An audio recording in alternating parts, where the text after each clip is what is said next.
What's up, buddy? How you doing today? We're doing awesome. We awesome. are doing awesome. We are. All We right. are doing awesome. You know, New Year. Happy New Year. Yes. Happy New Year. Merry Christmas, I think. Happy New Merry Year. Christmas. Happy New Year. Yeah, we missed the week in between Christmas. Mike was a little still under the weather, unfortunately, and had really, I just kind of got to a point where I was getting depressed over being sick.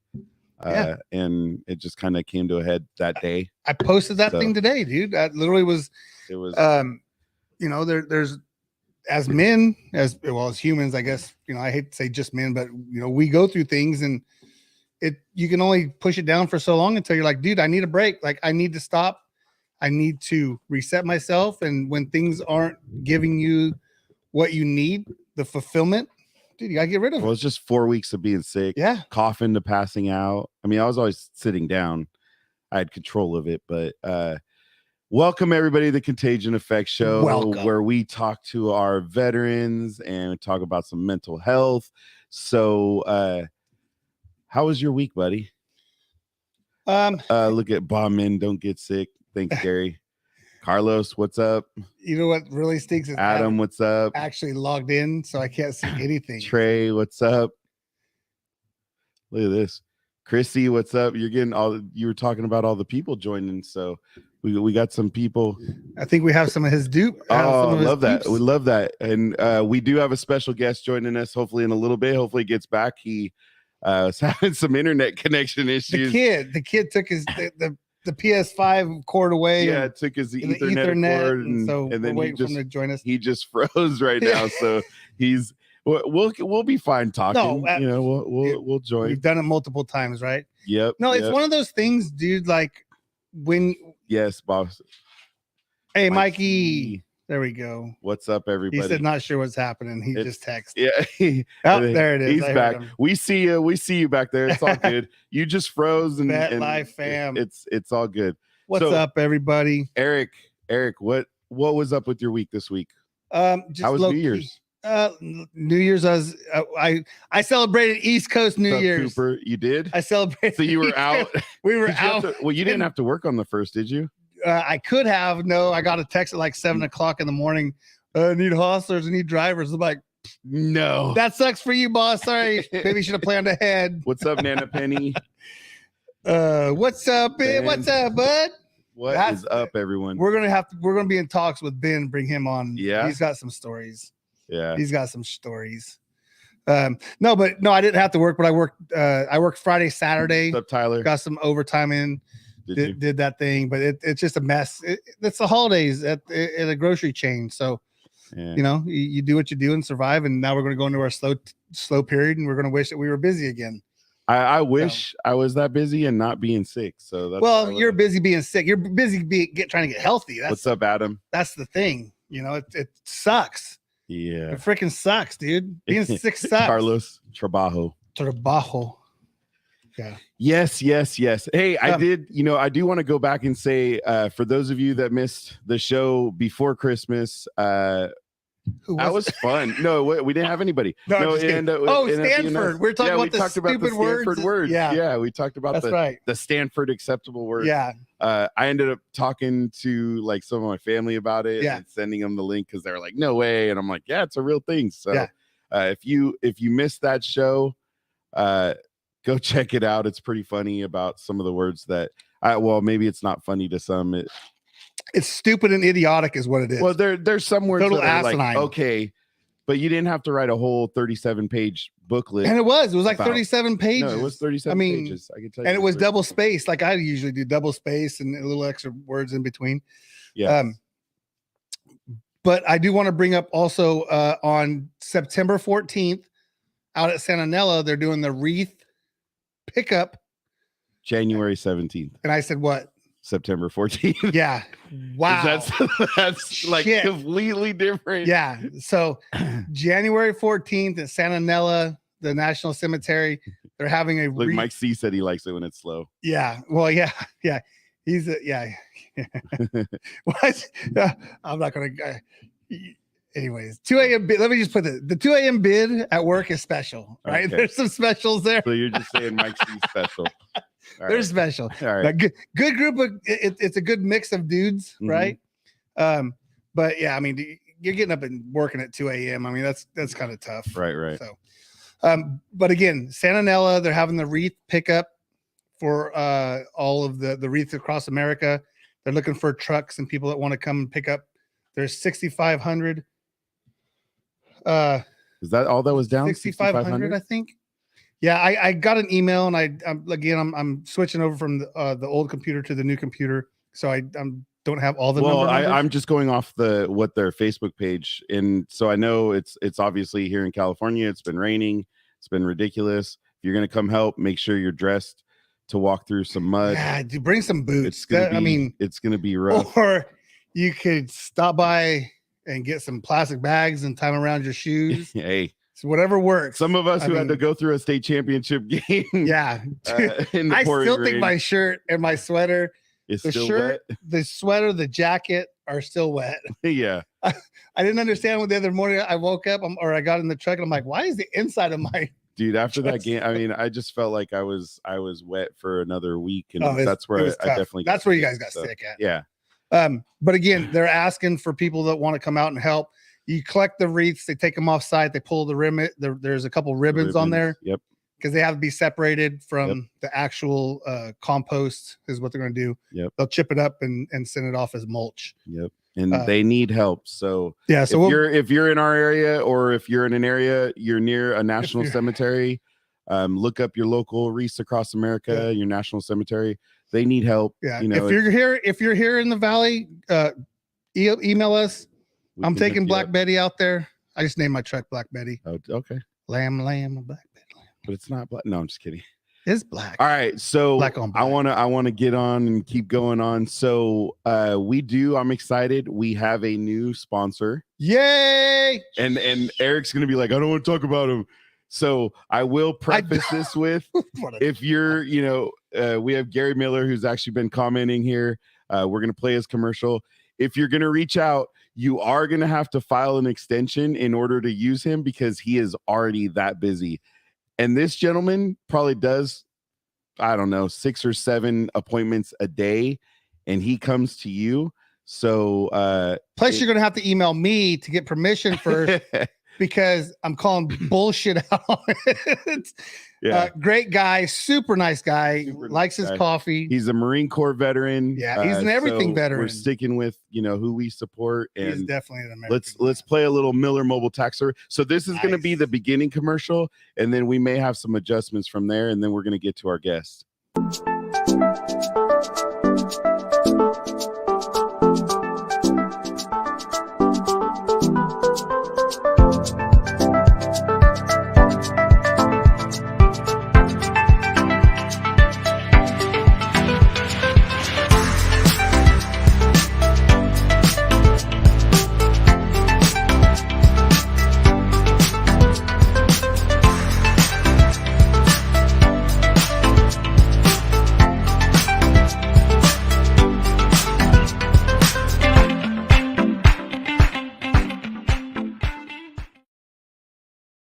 Nice, Gary. So I do also want to say thank you. A big shout out to Gary. I don't know if I said it the last time, but he did help another Marine Corps veteran get his LLC, his business set up in Arkansas for a nonprofit that, we've been talking about. So Gary actually helped make that happen. So shout out to Gary. Thanks, Gary. Doing that.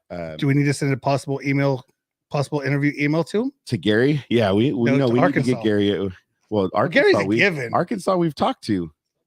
It's our guest today's doppelganger. I'm an idiot. We got to talk. I meant to talk to him. Yeah. It's our guest today's doppelganger. I did double check that too. Yeah. So, all right, let's get in the intro and then get going. Do it. Yeah, the times and places they may change, but one thing stays the same. The stories that they tell about going through hell. If you think they wouldn't do it all over again, well, you just don't know them. The memories that they own of the ones who didn't make it home. Sure do miss them, but they keep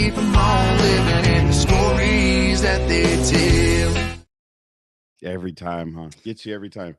And today, if anybody that follows Eric on Facebook or Instagram, TikTok, it's up on TikTok, it's on which TikTok by too? the way, a little so the TikTok has been changed. The username is changed, just to let you know. It's our show, right? It's officially changed. Okay. Right. It's still going to be Eric W. Mello's page. Okay. But it is at Contagion Effect, at Contagion _effect show. Okay. Contagion _effect _ You just I'm gonna put work it in that the out. comments. I'm gonna work that out. Put for it you. in the comments. Yeah, go check it out All right. because Scotty Hastings became like West Coast famous, man. We're like we're blowing up right now. Eric's driving around with his 19-year-old daughter. We just had one of those days. She's like, hey, hanging out. Yeah. And all of a sudden on her playlist, I'm sitting there, I'm like half, paying attention. She's a good driver, and there was rain and some stuff going on. And I'm like double check, like, hey, wait a minute. What's that song? She kind of looked, and she had that smile on her face, so I had to make a little TikTok about it. Yeah, that's funny. All right, you want to kick this off, buddy? Yeah. So obviously, we look at Gary. Gary's like, I have his book. Yeah. See, that's what I'm telling you.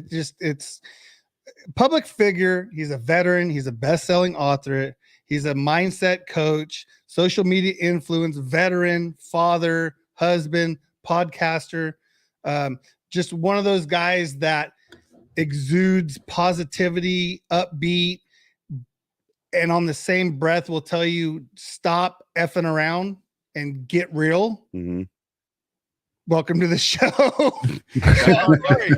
What's up?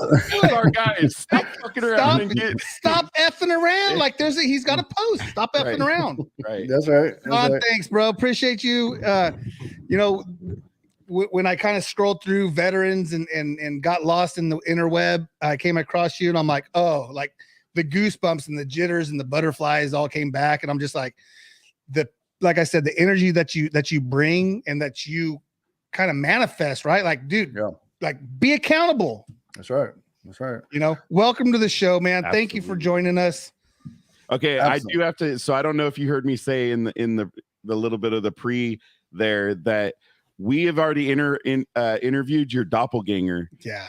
Yes, I heard. I need to get you and Tom on the same screen because you guys look pretty much alike. So. Dude, you can put all three.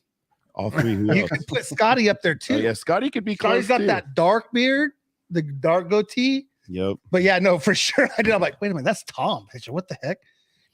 Man, I think we got a lot of your guys in here now, Shawn. Yeah, they're starting to pop up. Yeah, that's awesome. Appreciate it, man. Thank you everybody for joining. So Shawn, welcome to the Contagion Effect, where we love. Eric and I are not veterans. We don't claim to be, but both of our dads were veterans. Eric's dad was in the Navy, unfortunately committed suicide a few years ago. My dad was in the Marine Corps, passed away of lung cancer, went through Agent Orange. He was a Vietnam veteran, 2 tours in Vietnam. So we love and respect our military, personnel and our veterans. And so this is kind of our passion, to be able to talk to vets and especially talking to people like you who are trying to just outreach. And it's even, I know you have, behind you have the Vet Life for Life and Vet Life for Life. All these hashtags are we are Vet for Life and Vet Life fam and all that stuff. So that's awesome. And that's why we want to talk to you, because you have such a strong message. You're very, I haven't seen a video where you don't have passion about what you're talking about in the videos I've seen, whether they're 10 seconds or they're a couple minutes, right? It's, and that's what's amazing to watch. So I like to start kind of from the beginning so everybody knows you, because I know a lot of this crowd may know you because they've seen you, but where are you from? Where'd you grow up?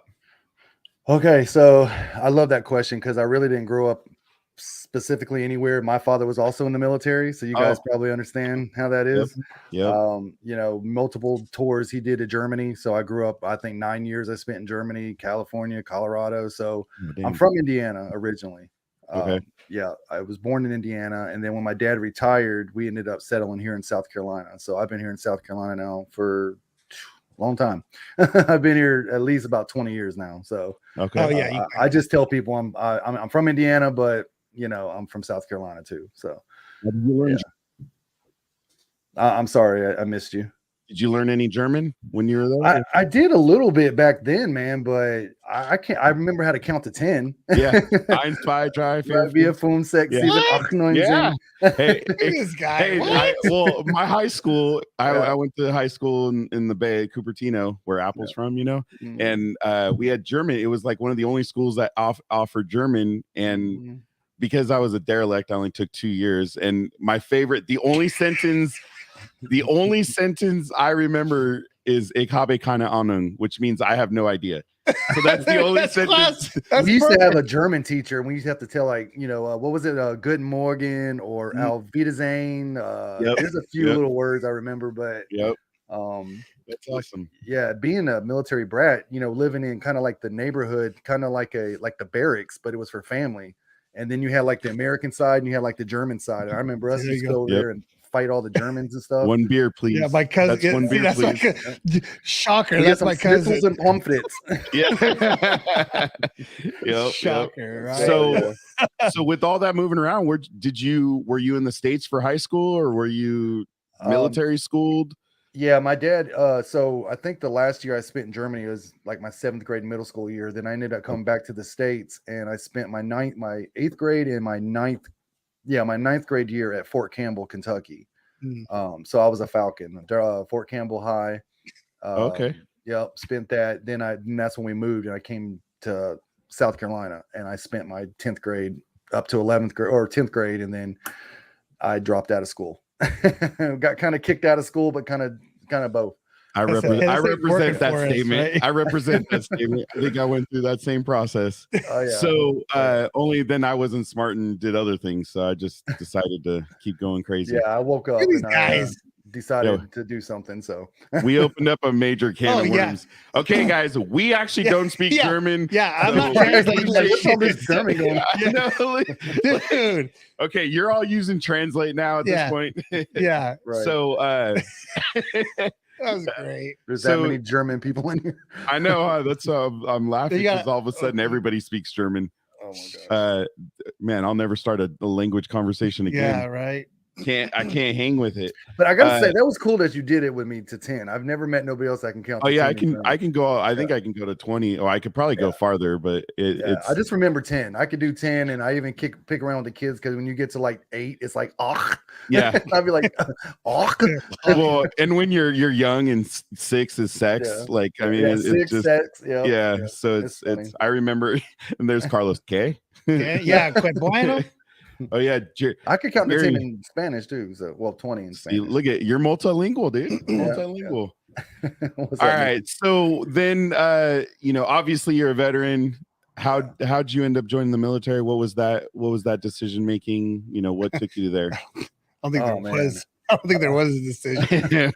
Well, I mean, there was, because I like to tell people, so both y'all were military brats?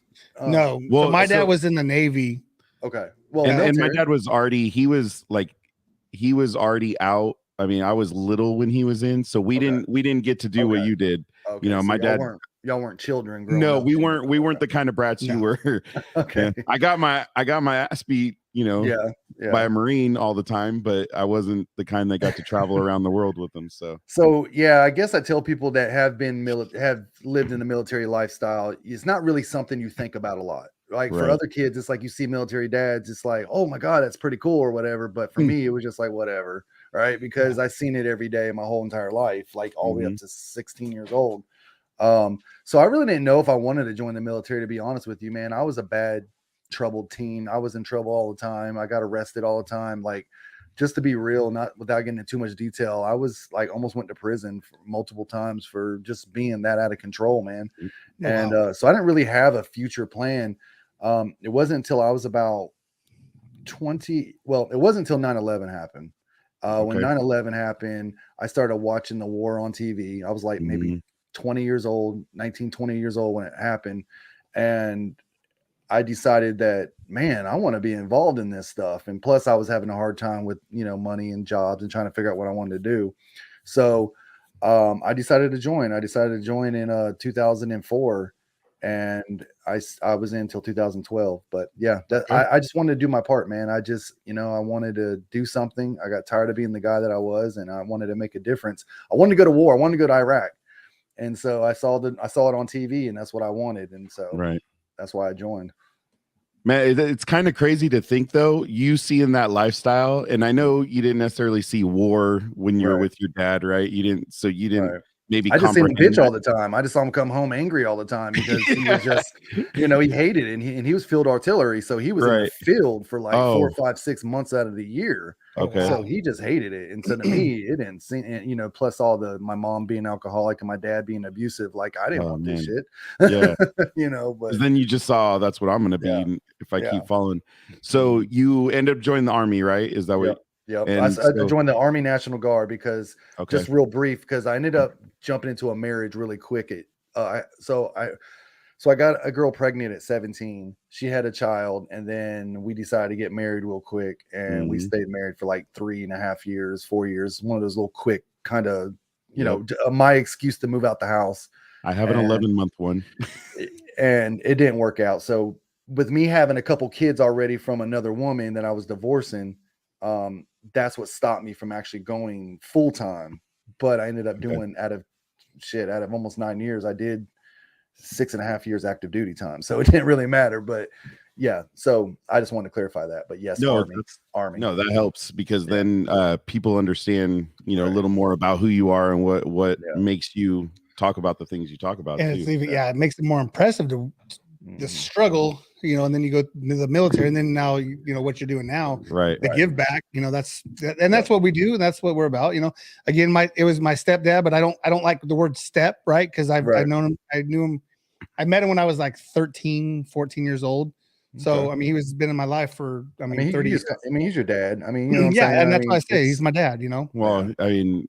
The night you called and said you were taking off because he took his life. Like, that was your dad. So sitting in a house in the middle of the country, and I get banging on my door. My sister's trying to call me, and she almost got her head blown off because so you're like all these different things. Shawn, I do have to say, Gary pointed out your dad wasn't mad, he just couldn't hear anything. That's why when he's angry all the time. Makes sense. Sense. I know he was angry at my mother all the time, though. I knew that. Yeah. I mean, when she's getting dragged around the country, and probably that's not the life she planned on. And, who knows? Who knows? It was a lot of bad stuff growing up. So I know I read that you're a combat veteran. So you went to Afghanistan? Yep. Okay, and how many times were you there? I did 2 times. What was your MOS? 12 Bravo. Or 21 Bravo. They switch back and forth, but that's combat engineer. I got my little flag up back that way. There it is. Combat engineer. Yeah. So when I first went in, it was 21 Bravo. Then a couple years later, they changed it to 12 Bravo. Then it went back to 21 Bravo. So what? The government changed something and then go back to the right. So, but I'll just say 12 Bravo. Okay. All right. And where in Afghanistan were you? Man, everywhere. But my first tour, we were based out of Gardez, RCE East, so more East Afghanistan. And then the second time I was stationed out of Sharana, did a lot of route clearance. So we were pretty much all the way. I've been all the way down to Kandahar, all the way up to Bagram. So we got some new cities this time. I was just going to say, got a lot of guys from Afghanistan. And you didn't name any of the cities. We got Herat. Let's see, we got Herat, Coast, Sharana, Gardez, Kandahar. So what was your job like? So for those of us that don't understand 12 Bravo or 21 Bravo, so it's called route clearance. So basically our job is I'm sure you heard people talk about route clearance, but what's up, Shannon? Sorry, man. I had to give hey, this is for you. This is for you. No, Shannon shouted you out. So that's my boy right there. Good guy right there. Y'all. Shannon. Man, lost my train of thought. But it's all good. Route clearance. So basically our job is, without getting too much detail. I mean, we have a lead vehicle, then you have a long convoy, and our job is basically to find the IED. So we clear the routes for other vehicles to come through. So like if infantry was getting up and they had to go on a mission, we would lead the way to clear the road and hopefully eliminate any IEDs that we find on the road by running them over or blowing them up. Yeah. Damn. So yeah, we're basically like EOD on wheels. So that kind of goes with Whittemore, Yeah, where Chris he was, Whittemore. where he was part of that group that was right behind the EODs. Well, and that's what Yeah. Gary even said. You guys were a lifesaver Yeah. because he was a Marine. So Yeah, we saved a lot of lives, and you know, it was a hard tour, man. That was my second tour in 2010. The first time I was actually what you call a filler. So they didn't actually have my MOS. I wasn't actually attached to my MOS. I was actually doing an 88 Mike, which was a truck driver, and I've never drove trucks before. So hey, but go do this. Here's the keys. Piece of cake. But hey, they threw me in a 5-ton and I started driving, man, and it was fun. I mean, it was a fun MOS. It was a fun job, and we got to gun all the time, and I was more of a gunner and a driver, kind of back and forth. But it was a fun tour, but it was wasn't as dangerous and hard as my second one. My second one kind of, that was hard. Man. Well, and that's what you're getting a lot of shout outs on IED Alley Route 1, Carlos. Yeah, it's bad. It was bad, man. We had Alligator Road, Alligator Route. It's a tough job, man. If you ever ask somebody, they'll tell you, like, route clearance, I would say, is one of the most stressful jobs in the military because we have so much responsibility. And plus I was a Husky driver. So I was the I was the lead vehicle. So it was basically my job and the guy's job behind us to find these IEDs. And it wasn't just driving. I mean, I had like this GPR whole setup. I had a screen where I had to look in the ground and determine if it was a rock or a Coke can or a bomb. And if I missed it for whatever reason, then I got blown up, or the guys behind me got hit, so it was a tough job. I've seen a lot either way. A lot of stress. Yeah, but we did find I did get an award for finding our first IED. So nice. It was cool. Well, I mean, you find one, you're hopefully saving a life, find one, right? you save lives. You don't. That's it's the ones you don't find. The ones you don't. Yeah, I was there in 2004. They had a rough job. Thank you, brother. That was from Carlos. So absolutely. And so you did 8 years, 9 years. What made you decide to say, all right, enough of this? Well, to make a long story short, it really wasn't my choice, man. I was so everybody knows that if you're in the Army National Guard, you have to do a lot of training before you go overseas. It ain't like active duty where you get your orders and bam, you're gone.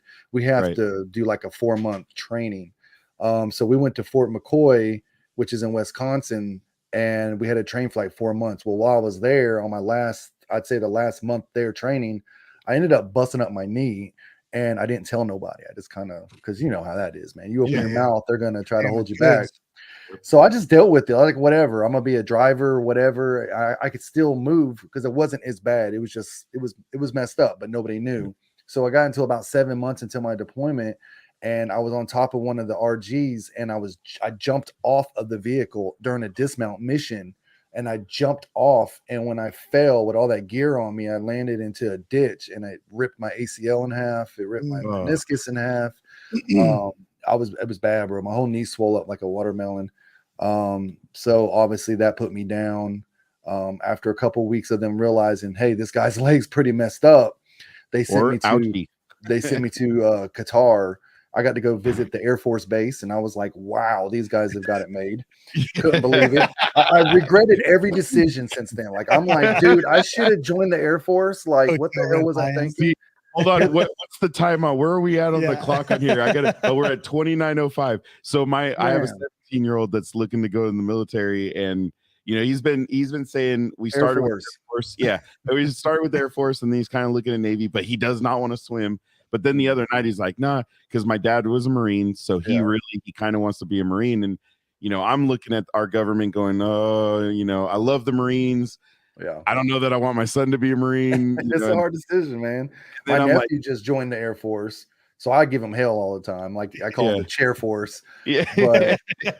But hey, but as a parent, I want to send him to the Air Force. Right. My son, one of my oldest sons from my previous marriage, he's 20 now, and he wants to join the Army, but he's got options now. So he's thinking about the Air Force. And I'm like, look, man, either you want to be a grunt and you want to work hard, so you join the Army Marines, or if you want to easy whatever, then join the Air Force and Right. You know. Don't let that boy eat crayons. I know. I mean, Even though I'm surrounded by a ton of Yeah. Marines. but I will say we do give them all hell, but we all do play a major part. So, I love you every know. branch. Everybody's got their part, Absolutely. right? So, but when I got a guitar, bro, like it was just like they got a swimming pool, they got a wonderful freaking DFAS. I'm like, this is insane, dude.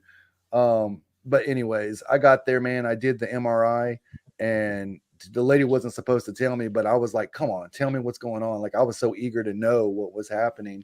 And she said, I'm sorry to tell you, but your ACL is completely torn. Your meniscus is completely torn. You're going to have reconstructive surgery.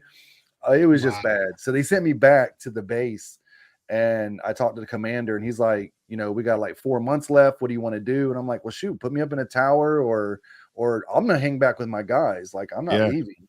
Yeah. So I did that for like a month, and yeah, I was, we ended up, I wasn't even supposed to travel, but I ended up traveling to Gardez. And when we got there, I don't know if anybody's watching knows about Afghanistan, but they have a lot of these big ass white rocks, and it's like covered the whole base. And I was walking to the chow hall, and I stepped on one of the big rocks wrong. And if you don't have an ACL, just the slight little move, it hurts. Yeah. So I fell down, and I was in agony, and I was just like trying to let the pain pass. It's kind of like getting kicked in the, you know, it just, you have to wait for the pain to go. Mm-hmm. And the commander was right behind me. And as I got up, he was going to the chow hall, and he says, you know, he's like, specialist. I'm like, yes, sir. He's like, come see me after chow. Oh shit. Yeah. So he's like, man, I seen you, your leg, you know, your leg's messed up. He's like, just go get it fixed. He's like, you know, I haven't told nobody this, but we already got orders for another tour. We're going to go to Kosovo. Like I was so excited going to finally somewhere different. But the story starts there, but that's what happened, man. Okay. Basically, long story short, your knee was just done. I got to Fort Gordon, had the surgery, but that's what started the opiate addiction, because I started popping those pills, and I fell in love with them, and they kind of put me in it made me feel good. And being there at the base, that's just a lot of the struggles that were happening, the PTSD, the depression, the anxiety, all these things I was going through. And they were like, hey, we want you to go see a doctor. And I was like, dude, I'm here for surgery and that's it. They're like, no, we need you to go see a doctor and talk and all this other crap. And so after about 4 months being there, I started saying some things and just thinking I can talk, right? They're just telling, you know, some of these emotions, and it turned into one session to another session into another session. Before you knew it, I was there 6 months, and then they were really deep in my head, and then started being diagnosed with so many diagnoses, man. I was taking like 16 different medications at once. Ended up having me on lithium and all kinds of other stuff because of nightmares. It was a crazy. I ended up staying 2 years at Fort Gordon, and then finally they came to me and was like, "Well, you're non-deployable. We're gonna remove you from the military." No, that's what's crazy is, don't you feel like, you know, you didn't choose to take all that stuff? Like, I know you're talking, but that's just the way. Like, you have pain, they throw the pills at you. You have any kind of different thought process, they throw the pills at you. Whatever emotion, whatever you have, you can't sleep, here's a pill. You can't eat, here's a pill. Even though they might contradict each other. It didn't matter, dude. I was taking so many medications, and then at that point, dude, I didn't even have any. I didn't even know where I was half the time, and I was sitting there with a bunch of wounded warriors, and it was just bad, man. And then the whole 2 years, and they finally came to me and was like, you know, like I said, you know, we're going to get you into the VA. Life is going to be great. You're going to, you know, you're going to make all this money. You're going to do this and do this and do this. And I don't know, dude. It went real fast. And I don't know if you want to get into the story, but that's what happened. That's my beginning of my life, pretty much going into the shits. So we go, and that's where I'm like, oh man, how do we transition and get, you know, but it obviously, well, it's all part of the story. It is. I mean, it's he why does hit you're rock here where bottom, you're at, right? You hit rock bottom because it's not just the pills, it's the drinking. It's all losing my career. Right? It's basically saying that's what you were doing. My whole life, dude, I struggled with trying to, you know, be that. I was a sports player, man. I was supposed to go play Major League Baseball. I was supposed to do this and that, but I was never, like, something always happened that kept me from it. Like, I wasn't smart enough in school, I was too dumb for this, or my family never believed in me. My dad even said, he's like, he won't even graduate basic training because he doesn't know how to control his mouth. Like, they didn't even believe I was going to do that, but I did it and proved him wrong. And so when I lost my career, it was like just another just another failure, just another example of something I couldn't hold on to, even though it wasn't really my fault. Yeah. But, so what was the turning point then? Was that, I mean, you hit rock bottom, obviously, and you know, like you said, you lose your career and now you're addicted to all this stuff. Well, take it back. Was rock bottom in or after you got out? Yeah, because that's by that time you're already just getting slammed with everything. Being told I had to leave the military was going towards my rock bottom. Okay. And being addicted to all this medication and being addicted to opioids and benzos and all this stuff. And then getting out of the military, going home with all this meds, that was my rock bottom. I couldn't find a job. I couldn't hold a job. I was angry all the time. I was fighting all the time. I was just, dude, I got so bad. I was taking like almost 300 milligrams of opiates a day. And I was eating 250 milligrams of fentanyl patches a day. Literally eating fentanyl.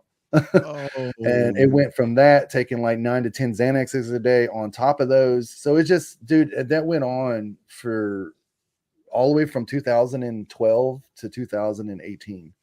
Oh, wow. Yeah. I was in rehab like 3 times. One of the turning points. So imagine life all the way like that, just for years and years and years and years, and just destroying my marriage, destroying everything around me, losing cars, repo this, all that. Just life is insane. And, 2016, a guy that I served with at Fort Gordon, he's the reason why today all this is going on, but we'll get to that. But his name was Barrero, and he was from Puerto Rico, and he did 5 tours. And he was one of my best friends. And he tried to commit suicide 3 times while we were at Fort Gordon. And the only thing they ever did was put him upstairs into a hospital and kept him there for like a week and let him out. And anyways, I got out 2012, went home. 2013, he went home. We talked to a little bit on Facebook, back and forth on Messenger. And then in 2016, September the 23rd, I reached out to him. And then September the 25th, his daughter reached out to me and said, my dad is dead. And I said, how did that happen? She said, I found him. She said, can you guess how he did it? And I said, damn, he was probably drinking. She said, no, he hung himself. And so his daughter found him and he hung himself. And that was kind of the beginning of this whole, what the fuck is, what is all this? What is all this? You know, I just started doing research because I was feeling the same way. Like I was headed toward that same destruction. Like I was thinking of suicide multiple times. And I just started, I don't know. I think this green light thing showed up on Facebook one day. It was 2016 and started talking about 22 a day. And so I started doing research, and it was just, that's kind of where everything started going. I started creating a Facebook group called Vet Life for Life, a Facebook group. And I just wanted to help people, but I wasn't helping myself. I don't want to say I was fake, but I created a safe place for people, but I didn't use it. I was still messed up, but I was trying to help other people. That was the beginning of me wanting to, I started finding you were doing right. Right. I thought I was doing right. Yeah. I mean, and let's be real, in your mindset, you're not really there to be able to help anybody because you couldn't even help yourself yet. So no, it was like, hey, I'm gonna create a group for other people that are struggling. And I just created it. And I really wasn't doing anything. I just kind of had the group, and just, it was the beginning of me, of my stages of getting to where I am now. So that went on for a couple years. I ended up ODing really bad, almost died. And opioids again? Yeah, opioids. Started going to heroin, went to heroin, wasn't shooting it, but I was snorting heroin, because I found out it was the same thing, but it was cheaper. And so I was like, okay, because I was sick all the time. And one day I got really dope sick. I didn't have any medication on me. This is around 2018. I didn't have anything on me, no money, no drugs. And I was dope sick for like 2 days straight. And everybody knows 2 or 3 days is like you're gonna do whatever it takes to get what you need. And a buddy of mine, a guy called me and says, hey man, I got something if you want to come over. So I drove to his house. When I got there, he didn't have what I was looking for. I was so hooked on opiates that I didn't want nothing else but that. Right. And That's all I ever really took. But he had meth. And I have never was the kind of guy to do any other drugs besides like opiates, like, you know, heroin or stuff like that. But I needed the opiates. So he laid out a line of meth and I sit there and looked at it for like 40 minutes. And I was like, dude, I need to feel better. He's like, this will make you feel better. I snorted the line of meth. And the only thing it did was put me in the deepest depression that I've ever been in my entire life. I literally went all the way home, thinking about how I was going to kill myself. Like I was done. I was done. I went in the backyard. I found a tree. I found a bucket. I was going to stand on it. I was going to hang myself. And I said, you know what? I'm going to do it just like my buddy did it, because there's no mess. All they got to do is cut me out of the tree, throw me in a box. Cause I just felt worthless, man. I was like, my wife don't deserve this. My kids don't deserve this. Nobody freaking cares. Like I'm a nobody. I'm a victim. Right. So long story short, that day I had a battle buddy of mine from another state. I knew him from Facebook. I made a post, like it wasn't a suicidal post, but it was something like, I don't know, I'm just done with life. This is just whatever. Dark.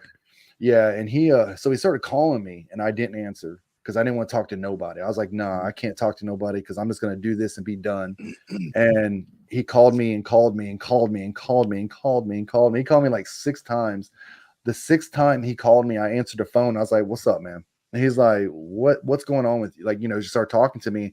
And I broke down crying and I started telling him what I was thinking and what I was going through. He gave me some shit that I've never been through. Like he gave me the tough love talk. It was, get your head out of your ass. This is your life, man. He's like, if you don't want this life anymore, he's like, make a change. He's like, quit. He said, you're doing this to yourself. This is you, bro. He's like, you got to get clean and you got to take your life back. He just gave me that drill sergeant. He was airborne, so he was really like straightforward. He gave me what I needed. And that was the moment that I said, you know what? He's right. He's like, I did this to myself. This is my life. I said, if I want to be better, then I need to be better and I need to make the change and do what I have to do to become better. And I remember, you know, my wife been heard it a billion times, right, about getting clean and she never believed me anymore. I've been in and out of rehabs. It's like one of those. But I remember going to bed that night, prayed to God, and I just asked God to please take away this addiction because I wanted to be better. Like I wanted it. There was no more. It was no more like maybe I'll get clean. It was I wanted to be clean. I wanted to be better. So the next day I woke up and the symptoms were there, but it wasn't as bad. And I walked up to my wife and I said, by the way, I don't know if you know this, but I've been getting high again. And she said, oh, I already knew. And I was like, well, I want to get help. She said, are you serious? I want to get help. So we called around Florence all day trying to figure out how I could get help. We found a place that would take me. So I went to a 10-day detox center, stayed there the whole 10 days, got out, turned right around, went to an outpatient treatment center, stayed there for 7 months. And that was it. Were these VA sponsored or were these outside of the VA? It was all outside the VA. Okay. I didn't use the VA at all. And that was it, man. And here I am now, 4.5 years clean, but that's what did it. I wanted to be better. And so 7 months after I got clean, it was like 2018.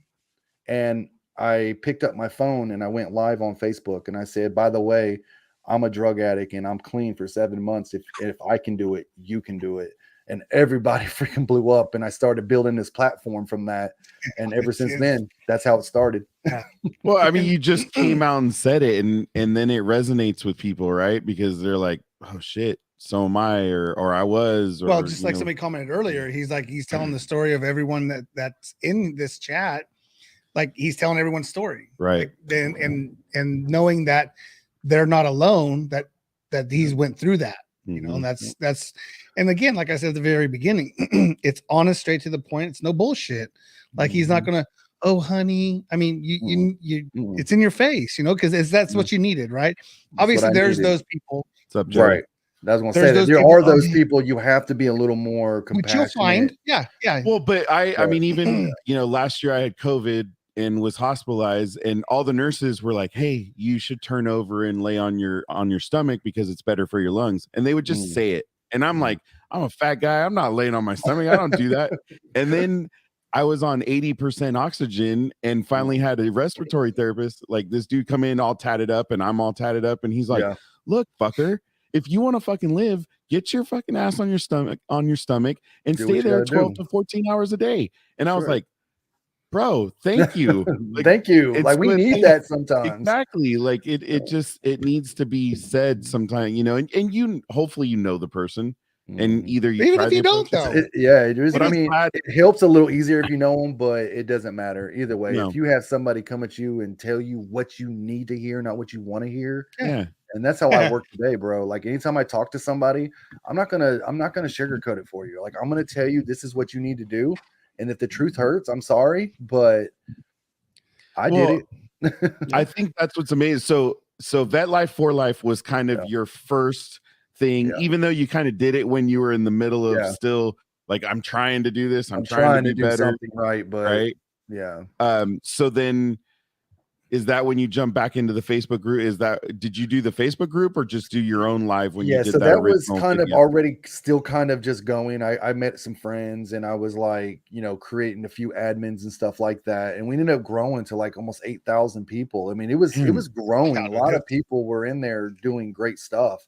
But yeah, I don't know. I can't really remember how the transition back, but I know I just started getting more involved on social media, started telling my story, and it just blew up from there. And I got more involved, and I started realizing that I couldn't help anybody until I helped myself. Right. And then when I started helping myself, then I was able to really start what I call boots on the ground. Like I was calling people. I was on the phone, dude. Like I got so much passion for a while. I was on the phone till like 3 or 4 in the morning. Every time somebody would make a crazy post on Facebook, man, we would run after them and call them and find their parents, find out who their wife was, who their spouse was, and get on the phone with this guy and try to save his life. Like it was just crazy. And it went on for so long, like for so many years. And then I wanted to do more. We've actually gone through that. I mean, we've told the story on the air where we've had a couple people and then we go through that frenzy of finding, all right, how do we find the person to help them? Because we went from, even though we're not veterans, so we don't know, can we make that connection? So then we're trying to find the people that can, even though, you know, it's human to human. We need to remember that too. Yeah, absolutely. And man, just watching, you know, and I know we got a whole group of people that see you every day or, you know, every time you're posting and they're part of, you know, the vet life. But the passion, like I said at the beginning, man, whether it's 10 seconds long or it's a minute, minute and a half hour, 15 minutes, whatever you're posting. It's just that it's one of those daily diaries, right? I have one of our former guests, Tamara Pulido. I'm part of his daily devotions, right? And it's the same thing, man. I always get on there and I have an hour drive to work. So, all right, let's see what Shawn's got going on today. You know, and I love that, man. The best part is going back to the beginning. And that's where I get a kick out of things, is going back to the beginning. You can do it on YouTube. You go all the way back. Have you been all the way back when I was like first beginning, and even got my kids in there and they're like really little babies, and like it shows proof that I've been doing this for so long. Yeah. You know? Well, and you got somebody right here, Chrissy Baffa. She wanted you to see this comment. So, you know, take a moment to read that, and you know, you got a lot of thank yous there. I appreciate that, Chrissy. Thank you so much. And that's, I mean, for everybody that hasn't or doesn't know Shawn, that's why we're excited to have him on, because just hearing your story, just going there and being able to do that first Facebook, like, look, I'm a drug addict and I'm been clean for 7 months. Yeah, like it was crazy for the response, man. Like I was ashamed, I was embarrassed, I was like, I didn't know how people was going to respond, especially the people that didn't know that was in the Vet Life group at that time, because I never came out and said it, you know. But everybody was supportive, everybody was proud. That's the beautiful. I mean, between the veteran community and then I think there's like, then it goes to kind of our group of those people who are super supportive of our veterans. But I do want to, I want to go on from there, because man, if you go on Google Shawn Laurie, you are going to just go, like, it's just everywhere. It's mind blowing. You know, you're like Eric found you, you know, you're watching the videos, and I'm trying to go, like, I'm the guy that does all the behind the scenes. And I'm like, what do I even put, man? This guy does so much. And I'm glad in the pre-show we kind of found out some of the stuff that you've taken a break from, you've restarted so I'm kind of glad I didn't list everything because I would have been embarrassed. But that's okay. I do, we obviously, you're growing, the social media presence, you're on Facebook, you're on Instagram, you are part of the TikTok. So for those of you that are on TikTok and want to enjoy just the message that Shawn conveys, Sir_veteran guy, go check him out. It's dope, dude. It's so dope because even the duets that he does. I mean, there's some that you sit there and I try to bring some humor in it sometimes. Oh yeah, because to be real, when you get to know me, I'm really a pretty goofy guy, and I used to be so funny and act so goofy, but man, I can't. Mental health's not a joke, man, and it's like I can't joke as much as I used to about things. I need to, and I do, and there's times my family knows I have to kind of step back and remember that laughter is a great medicine, right? And so sometimes I try to make people laugh and stuff. Well, that's what we know we're gonna have serious moments on the show, and then sometimes we want to talk shit and have some fun and go through it, right? Because you can only live in that world so long.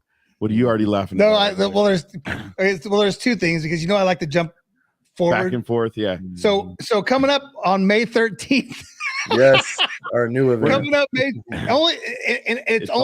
It's only because Eric, it's the first annual, right? Yes, I love the first of it, whatever it is, right? The first baking show or the first cupcake wars or whatever it is. Our very first, the very first, man. The very first. This is the Vet Live for Life first annual Convoy 22, and the VLF BBs May 13th, 2023. They're gonna be doing a 22-mile drive at 22 miles per hour to raise awareness for the veteran suicide. Where's that? That's going to be in Florence, South Carolina. So we all gotta. Did I get the accent good? We gotta. Yes, you did. Florence, South Carolina. You don't really say every letter, right? South Carolina. South Carolina. Yeah, you look at Gary can be out there because it's after there you tax go. season. Yeah. Unfortunately, that's during graduation season, and we do. We have graduates. Every event I do, there's always it's something. Right. It's always something, but the funny thing is talking about all this, like our dream, because we got Scotty, we got Shannon, we have dude. Whittemore. We have so many great veterans, and I want to put on a huge concert with all these guys that are veterans, and then having somebody like you talk and just kind of kick it off, man. That would be such a passion. It'd be such a blast. Let me know, man. I'll come do it, man. Dude, I'll even buy you a plane ticket. How about that? That's how I think that might be the hook for everybody. It might be, sponsored by Contagion Southwest Effect and Southwest Airlines. Come on, baby. Yeah. Let's do it, man. Let's do it. I'm down. Yeah, we'll schedule you on Southwest. I love to do it. As long as it ain't Spirit Airlines, we're good. Yeah. So you're willing to take the gamble on Southwest, eh? All right. Cool. Yeah. Good to know. But out of Florence, we usually do American Airlines, but there you go. We'll work around it. All right. So I know you've had a couple podcasts. Sounds like you're kind of off from the podcast thing right now. The other one, we're kind of like seeing what's going on. We're trying to figure things out. But the struggles to success, that was the big one, man. Everybody loved it. I just got burned out. I'm not gonna lie. Sometimes we do so much, and then it was just getting so burned out listening to so many stories. Because I'm also very spiritual and have an empath ability with people, and hearing a lot of the stories, man, was just burning me out. And so I had to take a kind of a long break from it. But so now what I call it, we're gonna do season 2. We're gonna crank up season 2, and it's gonna be wide open. So speaking of 2.0. So that was the next thing. So tell us about Veteran Mindset 2.0. So Shawn does have a book. I'll post it. There you go. Yeah. There you go. And it is on Amazon. Is that the preferred shopping method for you? Because we always like to ask our guests, because we want you to get what's paid. the cash flow? Yeah. We want you to get an audio book, a hard copy, which I do have a couple emails being sent out here pretty soon. Get some autographed book. Okay. I like the audio book just because I can put my headset on and drive around my work. I've been working on that for like a while, trying to get that thing done. I got somebody that's going to do it for me. So I know I've said it multiple times, but we will at some point have the audio. Get your shit together, bro. Let's go. I see how make it Hey, Some but of I us will. can't flip pages and drive them down the road at the same Yes. time. Some of us That's how fall I feel asleep about our reading. podcast. Like people want to hear this, man, when they're driving and stuff. So. Right. Well, and we will say the one thing about like, so we've had a couple people, and who did they did the audiobook in their voice was Whittemore. No, was it- Whittemore it was- had it the was- cover. Oh no. We just had him on. It was Drive On. Scott Deluzio. Yeah, Scott Deluzio. Scott- I got a He guy actually- named. You guys know a guy named Mickey Knuckles on TikTok? I know I've of seen him. that I name. haven't. Yeah. So his voice is really, really, really, really deep. And I'm like, bro, I want you to read my book. And he said Yeah. he would. He said he would do it. So I need to get Really? him going. You need it. How deep Just of a like voice do you need? really, you know. So just because every episode I get to do. Eric's I'll- still you mad want at me the to- fact that we changed our opening, because he used to say our opening and he would, 48 episodes ago, it went, welcome to the Contagion Effects Show. And we took it away. But I like this one, though. yeah. So I let's like talk it. about veteran mindset, man. We got I can't even keep No, up you with these can't. comments. Like it's That's crazy. yes, Gary, I do know a voice guy. Anyways, veteran mindset 2.0. What's it about? Just give, Oh, that's 'cause dope. I'm not Right, about just taking the- away. Right. So, but before I get there, I want to kind of tell why I wrote it. Okay. So when I started, so there was so much going on, right? Like it was like once I got clean and sober, man, it's like my whole life opened up. Everything was like I was wide open, wanting to do this and wanting to do that, and I got my first speaking event in real person in 2018. Literally 6 months after I was 7 months. But within that 7-month period, as I was, so 7 months I got clean. Then after that, like going into 2019, I got my first speaking event in Washington, D.C. in front of 600 people. And that was crazy. So not only was I on social media, but I started traveling. I went to Ohio, North Carolina, Georgia, all these places, DC, speaking. And I was like, holy crap. Like, wow, I can't believe I'm even doing this right now. Like what? It was nuts. But I wanted to do more. Like we talk about raising awareness. We talk about the problems that are in our society and the things that we need, but we need to find a solution, right? A solution. And so something was just telling me like, I don't want to write a book talking about my life. I want to talk about how I got here. How did I get from that guy we talked about in 2012? Because that's the question. How do you get from where you were to who you are today? Mm-hmm. How did you do that? Well, it's all in the book. And I broke down If you want to learn 5 major ways that you have to focus on to get there, which is mindset, acceptance, focus, self-worth, and then recovery. And so I go in and talk about each 5 of those things. And then I even have a section called like the practical section where I go in and I break down in depth, how do you change your mindset? What are exercises that you can do to make you better when you're having an anxiety attack? Victim mentality, recovery, staying in recovery, just so much stuff. But the purpose of the book was I wanted people to read it. And that's the thing, dude. It wasn't just for veterans either. Like I help so many people, dude. Like I help wives and kids and family members. And, I guess my mission at the beginning was with veterans, but right. 90% of my group's not even veterans. Like it's insane how many people I connect with that aren't veterans. But because the deal is, man, it doesn't matter how all 3 of us could have PTSD and all 3 of us been through a different story, but our symptoms are the same.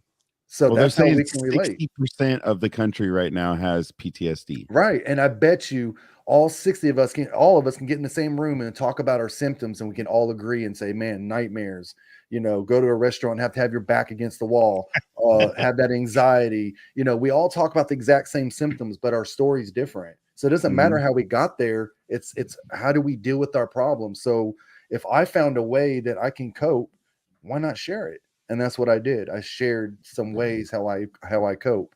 So those 5 ways, if you live it step by step, then you can change your mindset. You can change your life. And here it is 2 years later, and people are still buying my book. And I'm like, holy cow, this is crazy. But it's my very first book I ever wrote, and I'm very proud of it. And it's still number, I think last I checked, I could be wrong, it was like 2 weeks ago. Last I checked, it was still number 80 at family. I would be checking that shit hourly. If Mental health, I think it was. Yeah, but you really did from the beginning, and then it's like, all right, I gotta chill but out. Real quick, so 22 Mohawks, Dave and Stacy started a group that they're part of the 22 Mohawks Foundation, and they're having a book club on Monday. Okay. And your book may have already been suggested, so you might be getting a shout out from Stacy. We had talked about it before, so there may be a little bump up in the voting number. Well, the place. Yeah, so hopefully I've gotten 86 reviews so far, and not bad. And they're all basically 5-star, 4-star. Let's see, we are okay. So I've moved up a little bit. I haven't promoted it in a while, but still, after 2 years, I'm at 254 in military families. We're doing that for you now, buddy. Yeah. Even though, I mean, we're not as big as you, but hey, another little audience to check it out. Well, like I said, 22 Mohawks. We're gonna have. I'm gonna talk to Stacy. I talked to her before about the other two books that we had on the show, and we are working on another book. I got another book coming, and I've been working on this past year now, a mindset course, online type course. But my problem is I get so many projects going that I just got so much going on. Squirrel. I have to figure out which one I want to work on. Then I go to the next thing and the next thing. But I've created an entire team, man. I got a whole team of people that are absolutely amazing. A lot of them are in here tonight. Just a bunch of group of people that just believe in me, believe in the mission, believe in what we're doing. And my Vet Life for Life is now a nonprofit. So we became a nonprofit. Awesome. That was a year ago. We've done 4 22K events. I've done a Drive for America event. I've hosted 5 events, and I've never done it ever. I have no idea what the hell I do. Yeah, my ADD is insane. Hey, so does Eric. So I understand. Crazy. That is funny. That's a good one. That's a good one. But so what I appreciate is the fact, and this is one of the reasons we do the show, and I kind of led to it at the beginning of the show. I had my own little mental health breakdown last week, and it's just, we're not normalizing it. And that's where I think something like your book, we need to talk about it. We need to talk about it to our kids. We need to bring it into school. There's all these things we're taking out of schools, and then all these weird things we're putting in schools. Right. No, let's put mental health. Like there has to be some kind of like mental health segment of class or something. I don't know, maybe we get a group and have, or you're already starting to do it, but we need to normalize the fact that we need to talk more, and we need to understand, if I feel this way, this is what it can lead to. And, and it's like, your book's awesome in the fact that it helps somebody deal with it, but how do we stop the road getting to it? Yeah. Yeah. And sometimes we can't, because it's just the path people take, and, we can't change your military service and the things, whether it's military, whether it's working in a hospital, some of the things people see as they grow up. If you live in the hood and you're seeing people get shot. Yeah, I was just talking about that the other day. We were talking about this conversation. I was like, there's 10-year-olds, man. I mean, I grew up in a bad neighborhood. I grew up kind of outside of the hood, but in the hood. Like I grew up around the gang life. I didn't talk about it, but from like the age 9 to like 14, well, all the way up to like 17, but I was really in gangs and I was living that life. And dude, seeing people shot at 10 years old, dead bodies. I mean, think about these kids that are growing up today, and like, we all got PTSD and we're all struggling with things that we've seen and done as adults. But imagine children that are grown, these kids that are in the hood that are seeing people dying in the streets, and you wonder why they're crazy and why they're getting all this. I mean, we got to fix this country. We do. Well, that's, we were talking about. That's another episode, but that's a whole nother word. We were talking. Don't get my started. My cousin's going to jump on. Bill's going to jump on. The Biden administration gives me PTSD. Yeah, I get it. Yeah. That's there we go. So it doesn't take long. We'll get into it. But that's my cousin from Tennessee there. But I agree with what you're saying. I'm like sheltered, man. I grew up in Modesto. I didn't see nothing. I had a great family. My parents stayed together till I was like 14, 15, you know, and then they got divorced. And like, I didn't see the issues. I just thought it was all normal. Right. And then you start doing your own life and you're like, man, like I'm turning into my dad. Like I'm kind of turning into an asshole. Right. Like I fake it on here because, I'm all this, but it's like, I'm kind of a dick. Yeah. I'm plain and simple. Like, I mean, we're dicks. That's we are. Yeah. That's why we mesh so well. Is like, I can't get my email. But I can't get the show stuff. Well, goddamn, it's right there. Well, Can both melted down. Yeah. No. Well, we all have that. And I mean, you're passionate. You guys are passionate too about what you do. Yeah, and we love it. And you're professionals. And I love the podcast, man. I've been on a bunch, and I got to say, this is one of the funnest ones I've been on in a while. Thank you. Yeah. It's really easy to talk to you guys, and I like this. I like this podcast a lot. Yeah, I've been on so many, and there's been some that are just kind of very, I'm not gonna, but I'm just getting at, this is a fun podcast. So I just want you guys to know. I mean, our whole goal, I think, and that's where we, Eric brought you to my attention and then started watching. And I'll be honest, when I was sick, I could only hear out of one ear. I was hating life, and it sounds like a baby. Like I was pissed. I was coughing to passing out. I wasn't enjoying anything. So like he basically took the podcast equipment and went home. Okay. Yeah. That's basically what he said. Well, I'm just glad you guys waited for me, because I know we had this kind of. Hey, life happens. We're not like, bro, you're big time compared to us. Like, come on, like check's gonna bounce anyways, bro. Don't worry about it. Well, I'm a very humble guy. So no, I know that, and that's why you're great enough to join, our show. But that's our whole thing, is the message of, there's hope out there. Like hearing your story, and that's why Eric always kind of makes fun of me of why I kind of go beginning to end to learn about people. Yeah. But sometimes that's where people get the story, right? And if we miss out on why, like if we just skipped over that portion of your military service that led to the opioids and everything else, then why is he doing all that? I mean, everybody we're doing something. He's just more than just, wow. Yeah, there's a reason, right? Everybody has a passion. I mean, I think even kids that want to change the world or save the world, there was something they saw or did that made them have that passion. Right. I don't know. I think we're all naturally good people, but I don't know. That's how I am. I don't think anyone does drugs. I don't think anyone steals. But I also talk to when I'm at work, that guy cleaning the toilet, I don't care if you're that guy or if you're the guy that's writing the checks. I'll talk to whoever, but real quick, I gotta get back to the 10-year-old thing, because we talked to Tamara Pulido, and he's a pastor in Arizona at Surprise. Yeah, he's a youth pastor in Surprise, Arizona, and for Hope City. And he brought it to our attention. He had a discussion with a 12-year-old, and he's like, dude, I don't want to be here no more. Yeah, that wanted to commit suicide. 12 years old. How do you figure? They're out there, man. Dude, 12 years old, Like, think when you're 12 years old, like, I wasn't thinking about that. No, I wasn't thinking about suicide, but I was thinking about killing my father, but at the same time, but like, think about the one, I can't remember her name, and I feel bad I don't remember, but there was a young girl that killed herself on YouTube. Oh yes. She hung herself in a tree, and it went viral. Yeah. So I mean, you know what? The point is, there are thousands of young kids taking their lives every day. Maybe not every day, thousands a day, but a year. Like there's too many. Just kind of like the 20. Let's just put it this way: there are teenagers and young kids that are taking their life, and that to me is unacceptable. I mean, completely. Like, what are you doing? I mean, like, what is going on for this child to want to end their life? Like, it's just mental health, man. Mental health in it and all together is just so terrible that.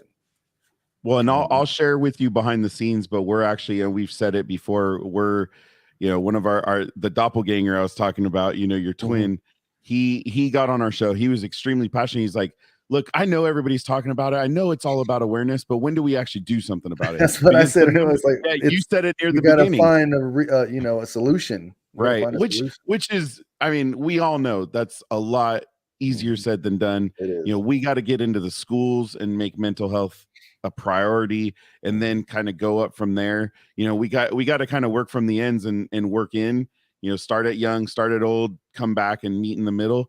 But I will say there is a project going on behind the scenes for an app. Yeah. And so I'll talk to you about that behind the scenes. And we're actually working with 22 Mohawks and Tom and little group called Sit Rep 22. So we're hoping to make a difference. I mean, it's not overnight, as you know. Your book didn't get written overnight. No, it took me a year to write that book, dude. Right. It took me a year, and it's literally like 120 pages.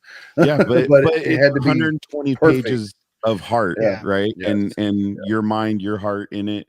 What made you come up, like, you have those 5 words, right? Yep. The 5 key factors, key 5 principles, 5 life lessons. Let's be real. When you're thinking about it and you're going, because your mind's just blown at this point that you're going through all these things, you've been through all these things, right? How do you get it narrowed down to that those are the 5? Because to me, that seems like quite the task. This is how I explain this book to people, and they've heard it a billion times. I'll read this book sometimes, man, and I'll go back and I'll start reading things, and I'll be like, I don't remember writing it. Like, God wrote this. I don't know where anybody's belief is. Like, I definitely believe in, we God. believe. Yeah.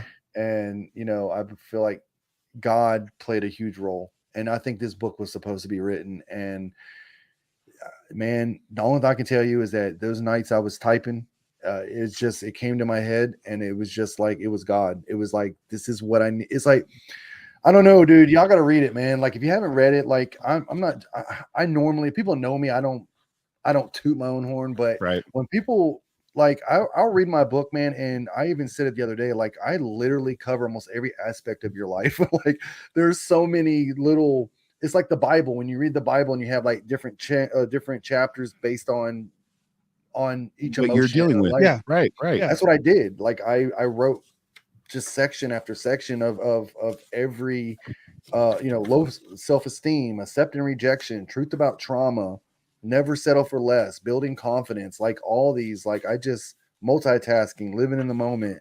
And I took everything that I've ever been through and I put it on paper. Right. Everything I've ever been through, any way I got out of a situation, every thought that I ever had to get out of a situation, I put it on paper.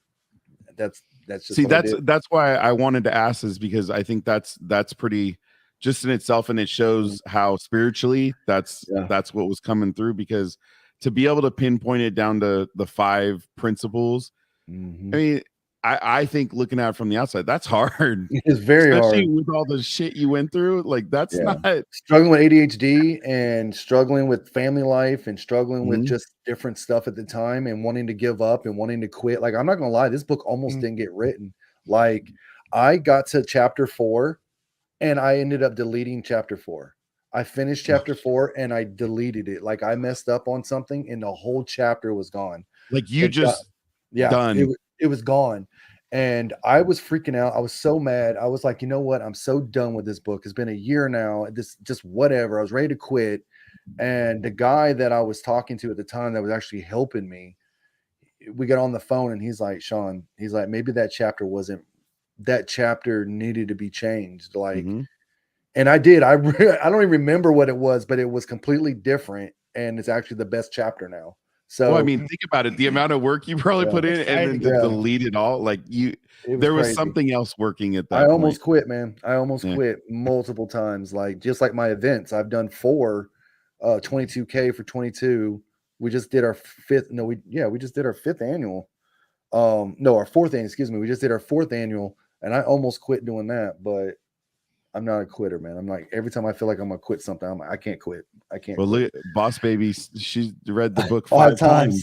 Yeah, that's awesome. So, Rosalie Avila was the young lady on YouTube. Oh, okay. Thank you for that. Yeah, that was a sad moment, but yeah, Trace, self-worth chapter is her favorite. Self-worth chapter. Oh yeah, that's number 4. So. There you go. There you go. See, you had somebody call it out. So that was the chapter meant to be, right? Yep. And we actually, I'm sorry to interrupt. No, go ahead. One more thing. So that young lady you just saw, Trey. Yep. So she's actually a co-author for me on another book that I wrote. It's called From No Worth to Self-Worth. Oh. And we were co-authors on this. And here I am on the first one.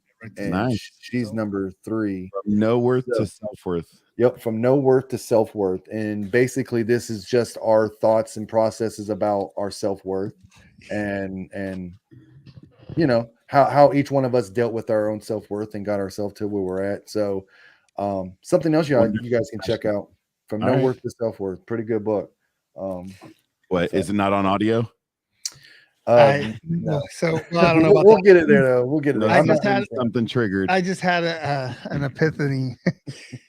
So my mom loves the show. She watches, and she's jumping in and out of here a little bit. And so when we go to baseball games, my mom is the old lady. I'm sorry, Mom.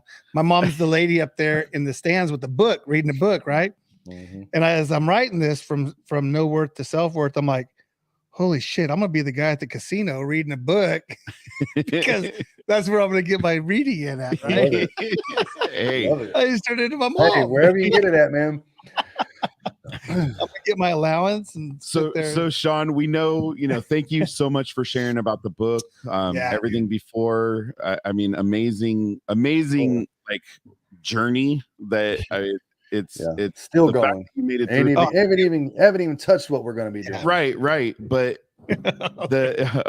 he got he's called in trouble out. now. I'm just saying now. Oh, Eric. Because you said, we love lady. You, Nana. You said, it's all right. We love you. Love you. Even if your Christmas present still is in the box and you haven't taken it out. But hey, it's okay.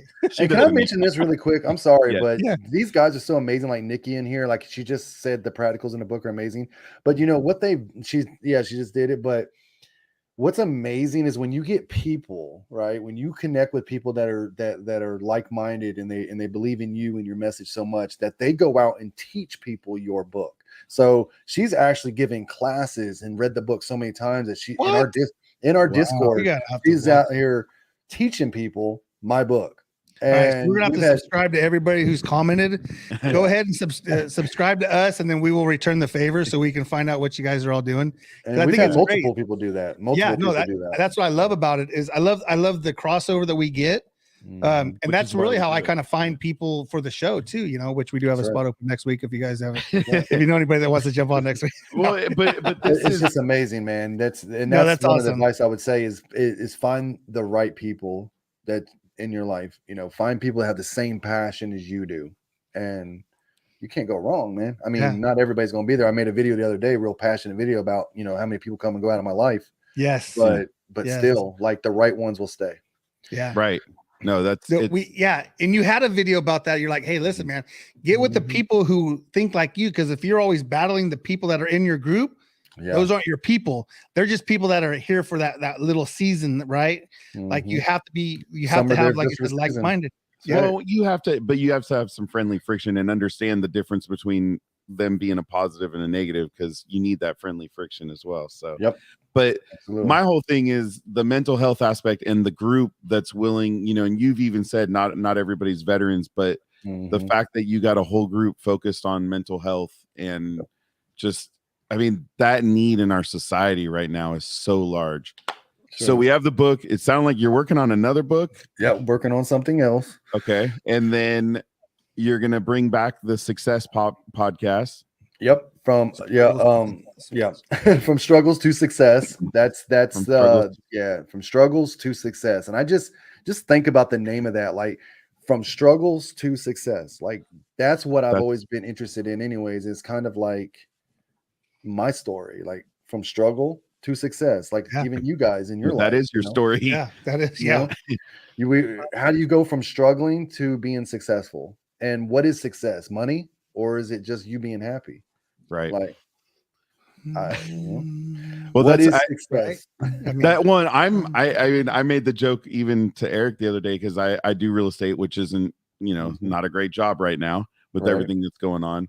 I also do social media for small businesses, which again, in California, we're adding new things that we're literally destroying small businesses in California. Thank you, Governor.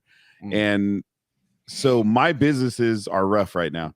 So I told Eric, I'm like, I'm struggling myself with what am I going to be when I grow up? I'm 48. I'm turning 49 next month. And I'm looking at myself going, damn, I had the job I was going to retire at. And unfortunately it was corporate America. I'm kind of glad I'm not in it, but I'm struggling with that right now. And so I actually do have a life coach that I'm talking to every 2 weeks, because I just need somebody to talk to that, is outside of the world I'm in, and wants to listen. Nothing wrong with that, man. Yeah, I'm not. I used to be one. That's why I was doing it for a long time, dude. Like but it's just to me, it was just so time consuming. I couldn't keep up with how many people really wanted to talk to me. Right. It was crazy. Yeah. But I think the importance of your group and all the things you're doing is amazing. So what else is out there? Because I don't feel like there's a cap to what you're doing right now, right? I mean, we know the social media. You know, we know the books coming. We know there's another podcast that you're bringing back. Anything else that you can talk about? Well, I just want to say this for anybody that's listening, that's just kind of wondering. The whole reason why I do my social media anyways is just to raise awareness and let people know that it's okay not to be okay, that it's okay to struggle. It's okay to have bad days. It's okay to have these moments where you want to give up, but you can't give up. Right. And I want to be that person. I want people to look at me and go, man, this guy can do it. I can do it. Right. Like I'm nobody special. I'm just somebody that wanted change and I decided to make it happen. So that's why I use social media. I've been doing it ever since, you know, for many years now. Biggest thing is I have a quote that I also say don't just talk about it, be about it. Yep. And I truly think that that's the way we all should live. We're talking about it right now, but what are we going to do when we get off of here? Right. There's got to be something we can do. And so why not hold an event? Why not do something else? Whatever it is. If it's writing books, it's something, right? It's writing books. It's having podcasts. It's going to a live event. It's outside walking for 20 miles, whatever. Do something. And so I feel like that's why we do so many events. So we do the 22K every year. Our next one's going to be in October. That'll be our 5th annual. And then our first annual 22 convoy for 22, which we're going to get everybody come together. We're going to have a whole bunch of vehicles and we're going to drive for 22 miles at 22 miles per hour. And then when we get to where we're going to, we're going to have a barbecue, help raise funds, money, stuff like that.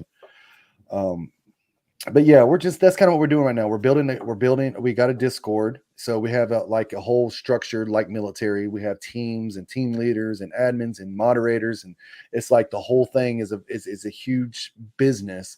So the nonprofit business, we're actually looking right now is just a little piece that we are doing is right. We're trying to buy our very first property, our first office building. Oh, brick and mortar. All right. Yeah. Nice. So hopefully we'll get to that level. We got some good people even moving. You know, I'm not going to say their name, but there's people moving from states to where I'm at just to be part of this business. That's cool. That's what it's about. Yeah. And the loyalty, I'm glad you said honor is insane. Yeah. I'm glad you said about what are we doing, right? And that's why when our one guest mentioned what he wanted to do, I jumped all. I'm like, dude, we got to make that happen. We can't stop talking about it. Yeah, I straight told him, stop talking. Yes. We're gonna jump on talk offline. We'll get you. And I think that's what's cool, like because like a Discord could roll into that as well, because just all the technology together. Because we actually talked about that of a piece of it having something to that level, even if it's small, man, just something, right? Because you're giving back more.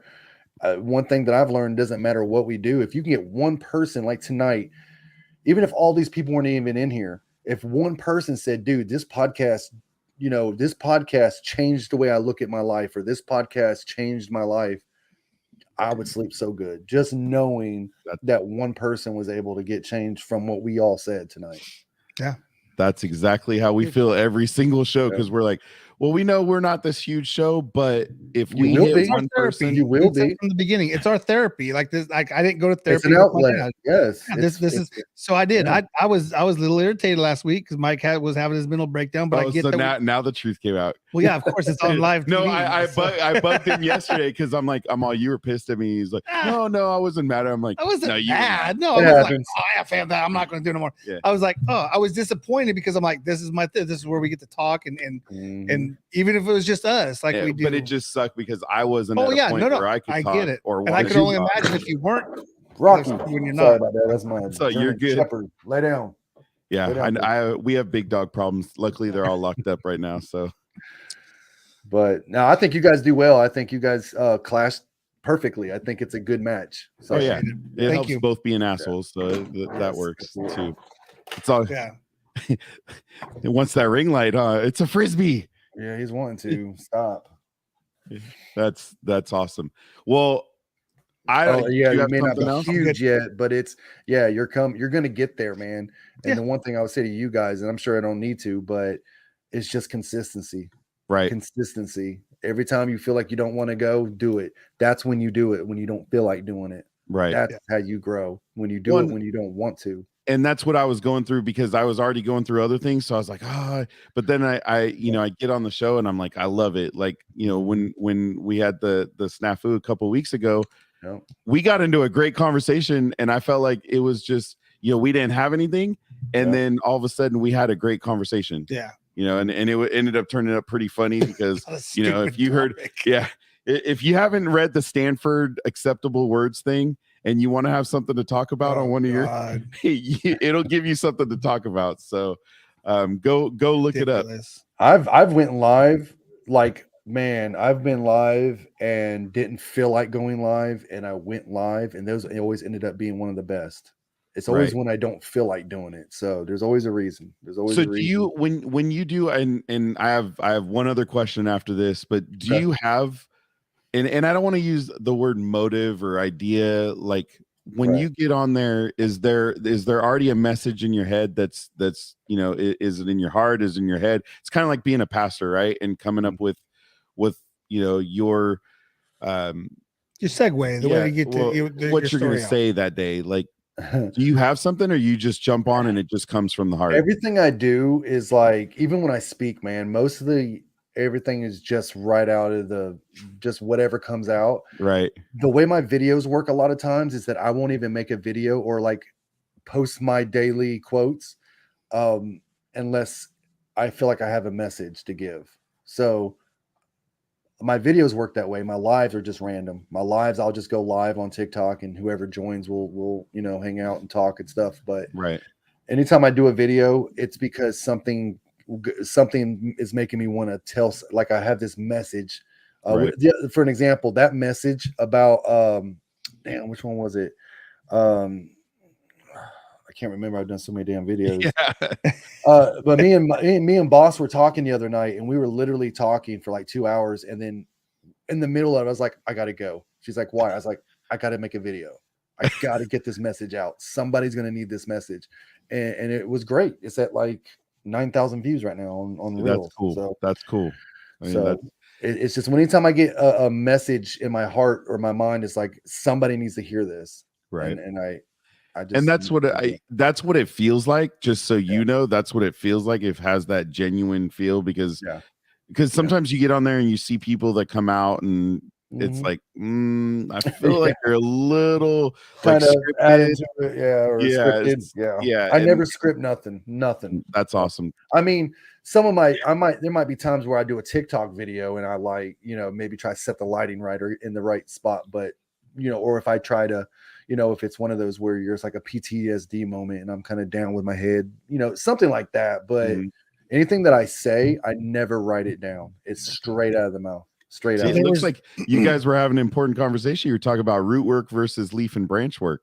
I don't even know. I know what she means by that, but that's not what my video was. No, I know, but that's what you guys were talking about before your video. So that's what the one that was the one that you had. It was the gentleman telling this story. Oh yeah, that guy. Yeah, that was pretty deep. That was pretty deep. That's a deep story. That was His whole point was everybody's value. Everybody's boy, valuable. Everybody never pay half price for any. Like, you're worth full price, not half price. Doesn't matter. Little boy had $250. Goes by the pet shop. And wanted to get a dog, but they're $30 to $50. I love it. One little doggy comes walking out with a busted up leg. I think, like a busted leg, and he's like, "Oh, I'll take that one." He's like, "I can't sell it to you." He's like, "I got here for give me $250." Pulls up his leg, and he's got a prosthetic. Right. So he's like, "Dude, this is my match." Like, I know what that doggy's going through as a kid. So go watch it. Go watch it. It's great, man. I happened to watch it on the way over. He's like telling him, he's like, I'm gonna come back every week and I'm gonna give you money until I pay this dog in full. He's like, why would you pay full price for basically a broken dog? And he's like, dude, I'm broken. Like, look at my leg. He's like, him lucky. Everybody's worth full price, not just. Right. Oh, got it. I get it. It's like that old story about crumpling up a $20 bill. You might be stepped on and thrown in the mud, but guess what? That $20 bill never loses value. It's still worth $20, no matter what you do to it. We've all been stepped on and crumpled up and beat up and whatever, but we're all still worth value, all of us. Yeah. Dude. Man, that was an amazing story. And, we appreciate the kind words you said. We appreciate your service. Yeah. Appreciate the things you are doing. All you Vet for Life people that are there, thank man. you. Hashtag Appreciate Vet for Life. I do have one other question. And I know with your background, like this question starts to get a little rough. So just answer it honestly. All right. As honest as you can. It's really tough question. Okay. So don't ask him. I'm asking him. Okay. You're chilling out. You're trying to bring up the drama. That's pretty funny. You're chilling at home, end of your day, just finally getting to relaxing. What's your go-to drink? See, it's really hard. Starbucks. You know what? Did you notice there was a comment? Somebody said, I've been waiting to say this, but somebody said something about a Starbucks shot or something. Yeah. Earlier in the comment. You have to go back through the comments. Starbucks double shot. That's all I drink in water, and I don't drink alcohol. Go on that, and I kind of figured that's where we were. So I mean, if I was to drink, I would go to Crowning Apple Coke. It'd be a Crown Apple Coke, definitely. I do drink a little bit of wine every now and then, but Starbucks mocha. What kind of wine you like? Moscato is what I would go to, but I just found what is it? Something rosé. Okay. Drank some of that the other night, but yeah, mostly Moscato, I guess. I'm a wine guy. I'm a wine guy, so I'm not a big wine person because I haven't really learned it all, but I'm starting to just tasting it, and it just I don't know. That's cool. Maybe 1 or 2 glasses every once in a while. I did for New Year's anyways. I had a glass. So right. Well, and I understand with the background. That's why I said it's very open. We've had people water. Eric usually likes guessing. It was Chrissy Baffa. She said at Shawn, Starbucks check. LOL. Sorry, it's been a while since I haven't said that. She's come on my lives and she'd be like, Starbucks check. And I'm like, I got it. All right, Gary, enough with you and your spoiled grape water. Hey, listen, I didn't drink wine for my whole life. And then I don't know, one day I tried it and not all of it's good, but some of it's okay. Well, and here's what I'll tell you. Your taste buds will change as you start to drink it because you're on the sweet stuff right now. Like that's what you're kind of, and we started there. Yeah. We started there. And then, I'm going to tell you, that's like the Karen drink right there. Is it? Okay. Yeah, sweet wine. It's all right. No offense. No offense. Don't be offended, Shawn. It's all good. For all the women out there. I don't get offended. It's too bad. Anyway, too easy. Man, Beach lightning. Go Nana. Listen, I used to drink them. Listen, when I was like 12, I was drinking Boone Farms. All right. There you go. You go. That's right where we're at. Strawberry. Yeah. Hey, if you didn't have that, you 2020 Mad Dog. Were you even a teenager if you didn't drink any of that? I mean, come on. I think Four Loko too. I used to drink. We had a conversation about that. Oh, that stuff's nasty. Whew. Yeah. That stuff's nasty. Shawn, thank you so much, man. We appreciate you again. Appreciate your service and answering the email and us finally connecting. And I knew it was going to be an epic show. But I appreciate it. Being back east and the time difference and stuff. But absolutely, if there's anything that you want to get out, tag us, tag me, send it to us. We definitely want to be part of the action and support everything that you have going on. So. Sounds great, man. I'll definitely share this out too, and I'll talk about you guys, man. I like what you guys are doing. So appreciate it. Thank you. And if you don't mind, if there's any links you want me to send, so I'm for sure. Obviously, the book we got a hype book, and then all your social media. Maybe just the podcast. That would be something great. Yeah. I got the Podbeam one, which is my main. You guys know how you guys got like a main home, and then it kind of goes out. Mm-hmm. But that and Apple Podcasts. But I can get that to you guys. Yeah, no, just send it over to me. That way I get the right links. I mean, I can go find it. So right. Yeah, cool. No, we appreciate your time again. To your whole audience that joined, man, you guys were awesome. Thank you for all the love. Yeah. to all our people, you know, that joined. We appreciate you as absolutely. well. If you want to hang out or if you want to go, it's up to you. We're just going to take a couple minutes to wrap up. Okay. And it's all up to you, buddy. Okay. All right. Yeah. Thank you, sir. Yeah. Thank All you, right. man. Thank you for having me. All Thank right. you. Dude, as we say it every week, damn. It's you want to keep them on for 4 or 5 hours. know, you want you to talk just about wanna keep everything in the going. world, solve all the problems in the world, but you know, I just, We a got to good leave him guy. some content too. He's got to have Yeah. some content. I mean, we can't take up all the bandwidth and all that stuff. No, not at all.